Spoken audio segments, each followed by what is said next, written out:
Kelanchal times, हर खबर पर हमारी नजर। सूडान में भारतीयों से संबंधित स्थिति की समीक्षा के लिए पीएम नरेंद्र मोदी एक उच्च स्तरीय बैठक की अध्यक्षता करेंगे। एक न्यूज एजेंसी के अनुसार पीएमओ सूत्रों के हवाले से इस बारे में जानकारी दी गई।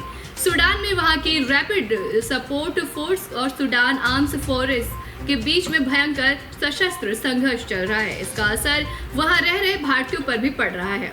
सूडान के दो सशस्त्र बलों के बीच इस आंतरिक युद्ध के कारण कई भारतीय वहां फंस गए हैं। भारतीय विदेश मंत्रालय ने सूडान स्थित अपने दूतावास की मदद से उन्हें सुरक्षित जगहों पर रखा है।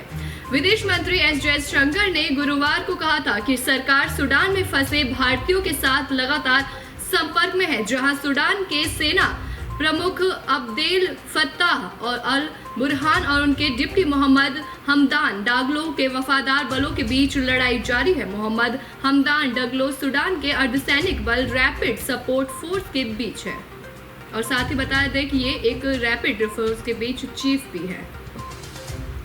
प्रधानमंत्री नरेंद्र मोदी शुक्रवार को विज्ञान भवन में आयोजित 16वें सिविल सेवा दिवस कार्यक्रम में समापन सत्र में मुख्य अतिथि के तौर में शामिल हुए, जहां उन्होंने सिविल सेवा के 15 अधिकारियों को लोक प्रशासन में सर्वोच्च मानदंड स्थापित करने के लिए प्रधानमंत्री उत्कृष्टता मेडल से सम्मानित किया। प्रधानमंत्री ने पीएम गति शक्ति, आयुष्मान भारत, हर घर जल, आकांक्षी जिला और समग्र शिक्षा अभियान जैसे चुनिंदा सरकारी योजनाओं के अंतर्गत लोक सेवा के क्षेत्र में उत्कृष्ट कार्य करने वाले 15 नौकरशाहों को इस वर्ष के लिए दिए गए prime minister awards of excellence in public administration 2022 पर एक ट्रॉफी टेबल बुक किया, वहीं पर लोकार्पण किया, जहां प्रधानमंत्री नरेंद्र मोदी ने अपने संबोधन में कहा, इस साल का सिविल सर्विस डे बहुत ज्यादा महत्वपूर्ण है। मार्क्सवादी कम्युनिस्ट पार्टी ने राष्ट्रीय स्तर पर मुख्य विपक्षी दलों के किसी भी गठबंधन की संभावना से साफ इनकार किया है।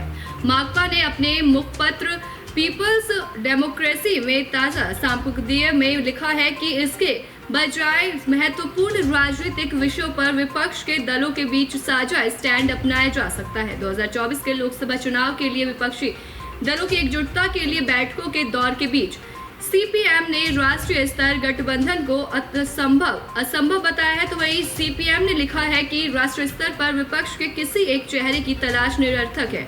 सीपीएम ने भी कहा कि किसी भी राज्य में सबसे मजबूत विपक्षी पार्टी, चाहे वो एक क्षेत्रीय पार्टी हो या एक राष्ट्रीय पार्टी हो, उसको बीजेपी और उसके सहयोगी दलों को सीधे सामने ही चुनावी मैदान में लड़ाई निश्चित करने के लिए शर्तों को तय करने की अनुमति देना जमीनी हकीकतों से कोसों दूर है।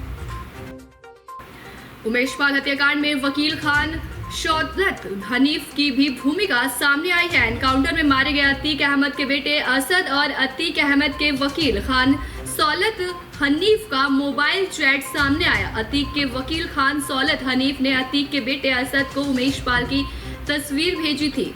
कई तस्वीरें 19 फरवरी को भेजी गई थी। अतीक अहमद के बेटे असद ने उमेश पाल की उन्हीं तस्वीरों को दूसरे शूटरों को बढ़ा दिया था। इसके बाद 24 फरवरी को उमेश पाल की हत्या कर दी गई थी। उमेश पाल मर्डर केस में अब अतीक के वकील हनीफ को भी पुलिस ने आरोपी बनाया है। उमेश पाल के किडनैप केस में सौलत हनीफ को पहले ही उम्र कैद की सजा हो चुकी है और वो नैनी जेल में बंद है।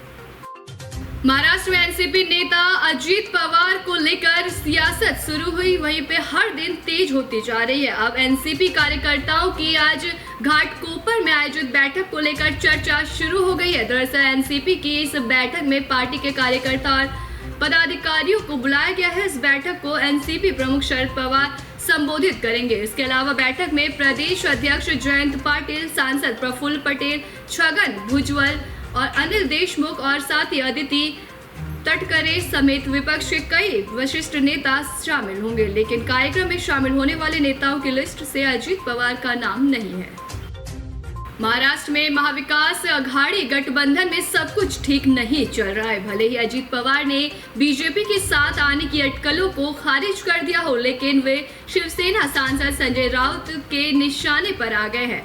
राउत ने कहा, मैंने एनसीपी को तोड़ने वाले जिस ऑपरेशन का जिक्र किया उस पर अजीत पवार को बोलना चाहिए कि सच क्या है। संजय राउत की ये प्रक्रिया सामने आई है। और बता दें कि इस प्रतिक्रिया में अजीत पवार उस बयान पर आई जिसमें उन्होंने कहा था कि कुछ लोग अपनी पार्टी के प्रवक्ता के बजाय दूसरे की पार्टी के प्रवक्ता बन गए हैं।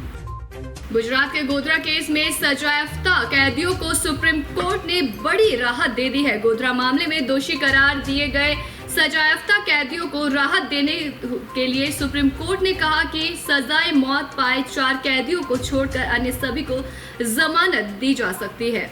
सुप्रीम कोर्ट ने आजीवन कारावास की सजा काट रहे कैदियों को जमानत पर रिहा करने के आदेश दिए हैं। सुप्रीम कोर्ट ने शुक्रवार को चीफ जस्टिस की कोर्ट में कैदियों की ओर से दाखिल जमानत याचिका पर सुनवाई की। सुप्रीम कोर्ट ने जमानत याचिका पर सुनवाई करते हुए साफ कहा कि सजाए मौत पाए 4 को छोड़कर बाकी दोषियों को जमानत दी जा सकती है, जिन्हें आजीवन कारावास की सजा सुनाई गई है। सुप्रीम कोर्ट ने आजीवन कारावास की सजा काट रहे दोषियों को जमानत दे दी। केलांचल टाइम्स, हर खबर पर हमारी नजर।